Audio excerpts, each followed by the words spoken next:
Wawakilishi wa Tanzania wako watano, na ukweli ni kwamba wawili lazima mmoja abaki. Maana yake KMKM wanakwenda kukutana na Azam Lakini tuanze safari ilikoanzia Young Africans pamoja na Singida Black Stars wakifanikiwa kushinda na kusogea kwenye hatua inayofuata, kwa maana ya raundi ya pili. Hatua ya awali timu hizi zimefanikiwa kusogea huko. Yanga wakafanikiwa kushinda katika mchezo wao wakiwa nyumbani Tanzania, lakini mashabiki wakaondoka wakiwa na visununu moyoni mwao kwa jinsi ambavyo waliitazama timu, na taarifa nyingi zikaanza kutoka kuhusiana na baadhi ya viongozi kutokuridhika pia na namna ambavyo timu imecheza, mpaka kupelekea watu wakaanza kuzua mijadala kwamba yako mazingira kocha mpya mwingine anatafutwa, kocha katimuliwa na mambo mengine kama hayo.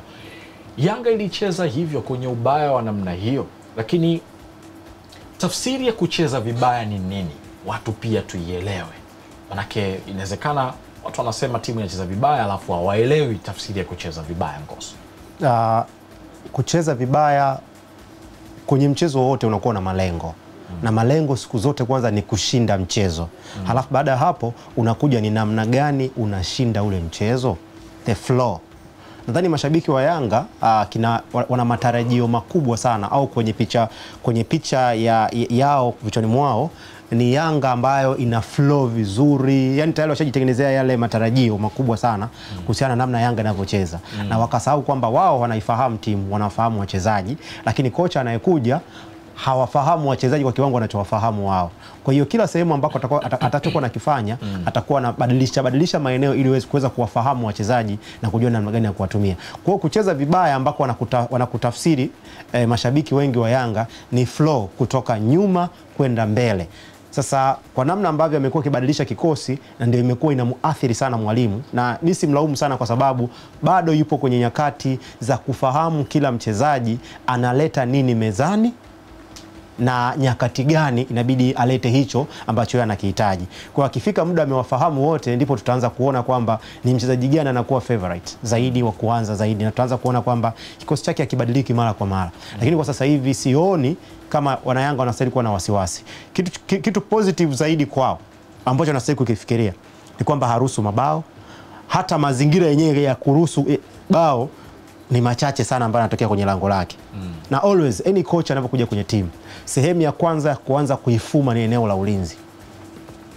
Akishaifuma sehemu ya ulinzi, maana yake anahakikishia timu yake kwamba haitapoteza mchezo.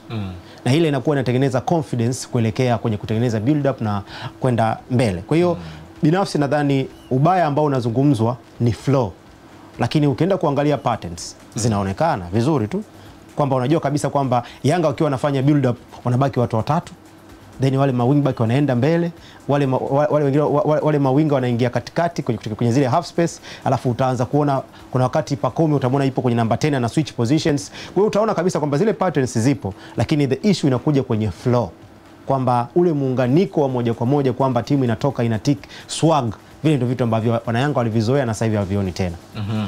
Kwa nini dhambi mwalimu akaingia kwenye timu mpya na kujaribu kubadili baadhi ya vitu ambavyo haviendani na kile ambacho yeye anakiamini? Kwa sababu kila mwalimu ana msingi wake wa kile ambacho anakiamini ndani ya uwanja. Yes, Yanga walikuwa wanacheza mpira wa kuvutia sana ambao ulikuwa unawavutia watu wengi, walikuwa kwenye misingi fulani hivi. Ni dhambi mwalimu kuja kubadili misingi ya timu kwa manufaa yake na ya timu kupata matokeo? Nafikiri hakuna tatizo ikiwa yeye pamoja na waliompatia ajira wamekubaliana, kwa sababu anaingia Romain Folz, Yanga wanampatia objectives zao za msimu, kwamba katika miaka ya hivi karibuni tumekuwa tukiwania kitu gani na kitu gani ambacho tunakikosa, kwa hiyo tunahitaji utusaidie. Lakini na yeye pia ana plan zake na strategies zake za kuweza kushinda mechi, ana namna yake ya kuendeleza wachezaji kwenye timu yote anayofundisha.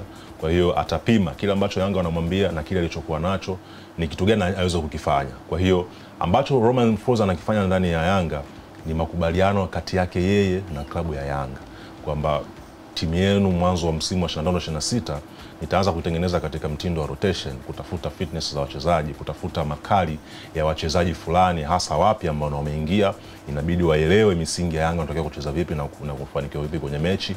Kwa hiyo kitu cha msingi ambacho Yanga wamekifanya ambacho ni kizuri sana ni kumsikiliza Romain Folz na kumpa uhuru wa kufanya kazi yake vile ambavyo anavyoamini ni sawa sawa, kwa sababu mtu anaweza kusema ya kwamba Romain anaharibu timu ya Yanga. Hapana, viongozi wa Yanga hawaoni kama Romain anaharibu timu yao. Viongozi wa Yanga wanaona kwamba Romain Folz anajaribu kutengeneza Yanga imara ambayo itasahau zile nyakati za nyuma za kubadilisha makocha, kwa sababu wanaangalia future na huyu kocha Romain Folz, mpatie nafasi afanye kazi yake vizuri, alafu muache uone matokeo yake yanakuaje.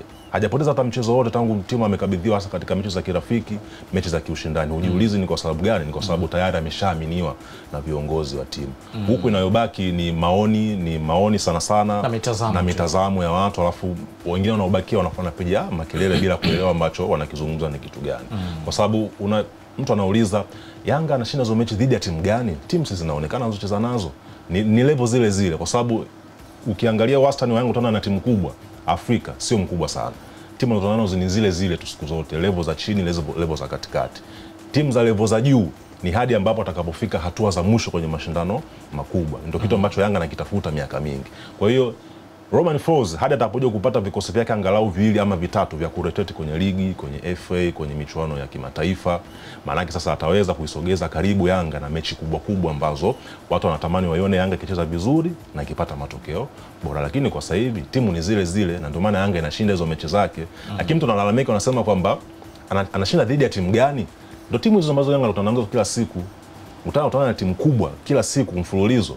Basi subiria Romain Folz atakapomaliza kazi yake, timu yake itakapokaa sawa sawa kiufundi, atafika kwenye level za juu. Sasa utana na timu kama Al Ahly huko, Mamelodi Sundowns, Wydad Casablanca frequently, alafu uone timu yake inacheza vipi, inapata matokeo vipi, ndio waanze kuja. Tutarudi hapo kwa Romain Folz. Mwana michezo, bado tuko nawe. Kumbuka hii ni Dimbani, tunaendelea kuzichakata na kuziangazia taarifa mbalimbali za michezo. Tunakwenda katika mapumziko.